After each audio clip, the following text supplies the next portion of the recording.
This week we're talking about the Get Involved app, and this is a great one for helping people with indexing their ancestors. And so we wanted to do a little challenge. So today's challenge, we're going to have you download the Get Involved app. So you'll see Family Search Get Involved app, and it'll just have you log in to your account. And then we're just going to see how long does it take to be able to use this Get Involved app.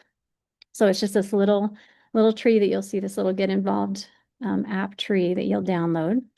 And once you log in, you'll see something that'll just say find names to review. And this is where you can pick a country or a location. And so I, in this example, just picked Argentina. And one neat thing is once you get going with this, you kind of get used to how Argentines would write their names and things like that. So it's kind of fun if you decide to pick a country you'd like to focus in on. And then it will have you go through some different names. So in this example, you see a name and you decide if that writing, if that looks like the name. Sometimes you have to look at the words before and after, that might help you a little bit to expand or make it bigger or smaller. And then you would just click on if it's a match or if you need to edit it, if it looks like it's a different name, you'll just type in a different name. Or if you're unsure, that's okay too. Just click unsure and it'll go to another person and they'll work through it. So I would encourage you to download the app and now try this and let's see how long it takes you. And we're going to see how long it takes our group to do their 20 names. So group, if you want to go ahead and start going through your country names and they'll let us know how long it takes them. And starting now, I'll just look at the time and let's see how long it takes. So with this app, as they're looking at their names and checking to see if it's match or unsure, it'll usually give you 20 names the first time. And then when you do it again, it'll have you decide, would you like 5, 10, 20 names the next time? But what we'd like to show you is just how fast it is, even with a couple of the people on the Zoom today being, one of the first times, different things like that, how quick it can be to just go through 20 names. So if you're at the doctor's office, you just have a few minutes that you're like, I'm just bored and I need something to do. This is a great thing that's helping people find records of their ancestors. And I know from personal experience, it's helped me a ton to be able to find some little details about my ancestors. So we'll see how long the group takes on their first batch. One thing to know about this Get Involved app too is that there's 40,000 images indexed every day. And they're checked twice. They're first gone through with AI, and then they're checked by a person like those who are participating today are doing. And it's just kind of a neat thing. And then these documents will go into different websites such as Family Search or Ancestry and things like that help us find more details on our ancestors, where they were born or died, or sometimes some neat newspaper articles that Kathy mentioned last week. So it's been really fun to see all the different ways.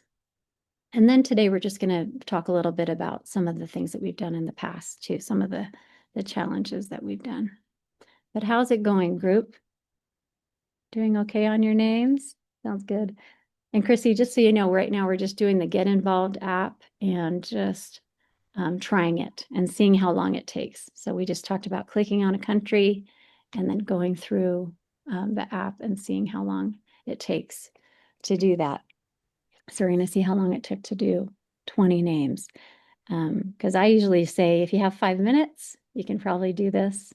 And it's kind of a fun thing. So you could just see your watch, see what time you started, and then tell us how long it took you.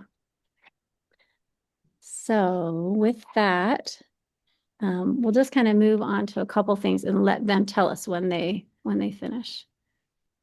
So a few other things we've talked about this year, and you'll see videos of other things if any of these things feel like they would help you. We've talked about the Memories and the Together app. Different people have presented about different things with the Memories app, for instance, on the left, where you can add documents, write a story, add some audio or a photo.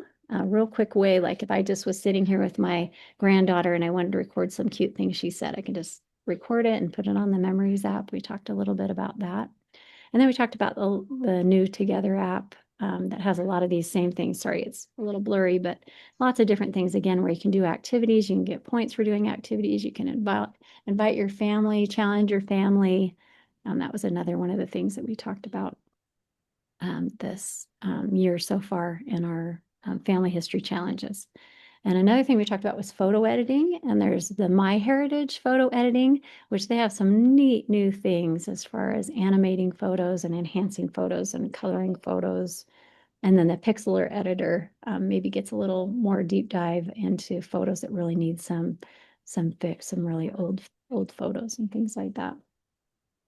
And then we have the full text search that Family Search is now offering, which again can just help you get a little bit more deep dive into finding documents on your ancestors. You can watch that presentation. And then we also had two different presentations, one talking about billion graves, which is really fun if you've got the app on your phone and you're traveling and you want to just go through a cemetery and get some photos on for people's families, their headstone photos.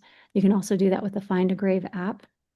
And we talked about other things with Find a Grave, how you can do things like putting a little virtual flower on the Find a Grave on their page if you aren't close to their grave and aren't able to go put flowers.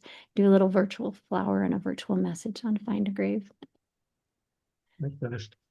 Okay, Scott's finished. Let's see time-wise. Did you get a chance to see the time? Because I think it was I didn't know at the time. okay, so I think it took you just barely less than 5 minutes. So that's great. Thank you for giving us that perspective. And did you have some names that were tricky that you needed to edit or? There were some I had to edit, some I said unsure, but several Yeah, of them were good. Good, good, me good. too. Great, great. Yeah, good to hear. Just wanted to see about how long it felt when you're starting out. Thank you so much, you guys. Some other things that we've talked about this year too were the, oops, I accidentally clicked past Ancestry, the ancestry tree, starting your own ancestry tree, and that's free. And then also taking an ancestry DNA test or another DNA test. So you can then connect with live cousins and things like that. So a little presentation about some of those things. And we have some upcoming conversations about DNA auto clusters to look forward to, and RecordSeek, some other fun things we're going to be talking about. And then we also talked about how we might organize our research into a spreadsheet with our 8 great grandparents down at the bottom and kind of keeping track of where we are, if that's something that would help you. And then newspapers, which is another great way to just search directly. If you're not finding what you need, you can search directly in state newspapers or other subscription type things too. So those are some of the things we talked about this year, and we just have really enjoyed talking about family history. And if there's anything that you're interested in learning more about, don't hesitate to let us know too. And we appreciate you, and we will see you next week. Thanks so much.